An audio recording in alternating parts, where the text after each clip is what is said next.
Mereka bilang, demokrasi adalah suara rakyat. Tapi, pertanyaannya, suara yang mana?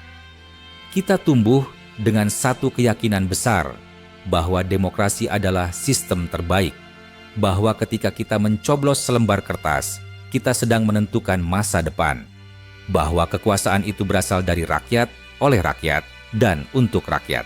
Tapi bagaimana kalau semua itu hanya mitos yang diciptakan untuk membuat kita merasa punya kuasa? Faktanya, demokrasi modern lebih sering jadi alat ilusi daripada alat distribusi kuasa. Dalam setiap pemilu, kita disodori pilihan yang sudah difilter sebelumnya. Kandidat-kandidat yang muncul ke permukaan adalah mereka yang mampu membeli panggung, membayar media, dan memanipulasi persepsi publik. Kita tidak benar-benar memilih dari rakyat.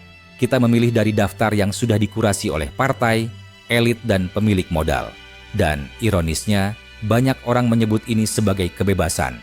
Coba perhatikan, dalam banyak negara demokrasi, yang menang bukan yang punya visi paling kuat, tapi yang punya tim kampanye paling licik, yang paling sering tampil di TV, yang paling banyak membuat slogan menyentuh, bukan yang paling memahami problem struktural rakyat.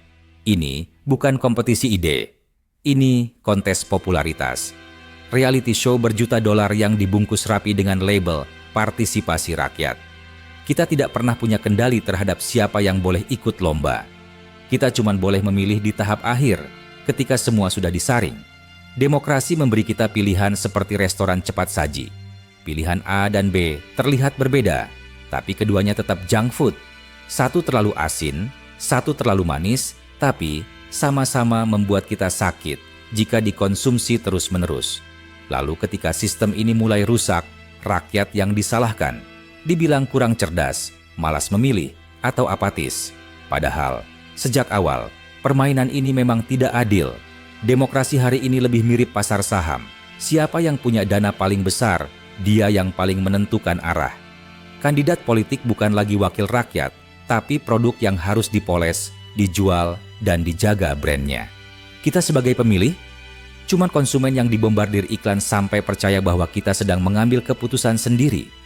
Kenyataannya, banyak keputusan penting tidak pernah melibatkan suara rakyat. Perang, utang luar negeri, subsidi, pajak, dan kebijakan lingkungan sering diputuskan di ruang rapat tertutup. Bukan lewat forum publik, tapi lewat lobi politik. Lalu disiarkan ke media, seolah-olah itu kehendak rakyat. Padahal tidak. Dan ketika rakyat turun ke jalan, protes, atau bersuara, sistem demokrasi yang katanya mendengar suara semua orang itu langsung menutup telinga.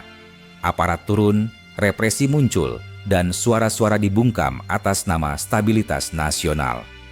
Demokrasi yang katanya anti kekerasan ternyata bisa sangat brutal ketika dipertanyakan. Lebih dari itu, sistem demokrasi juga memberi rasa aman palsu. Karena pemilu membuat kita merasa sudah berpartisipasi, banyak orang menjadi pasif setelah hari pencoblosan. Mereka merasa tugasnya selesai. Padahal, kontrol terhadap kekuasaan justru dimulai setelah itu. Demokrasi tanpa partisipasi aktif hanyalah legalisasi oligarki. Dan jangan lupa, satu fakta penting. Di balik demokrasi, selalu ada aktor besar yang tidak pernah ikut pemilu, tapi selalu menang. Mereka adalah pemilik media, korporasi raksasa, investor asing, dan elit birokrasi.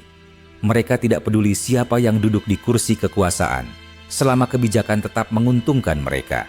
Inilah kenapa agenda politik nyaris tidak pernah berubah, siapapun presidennya.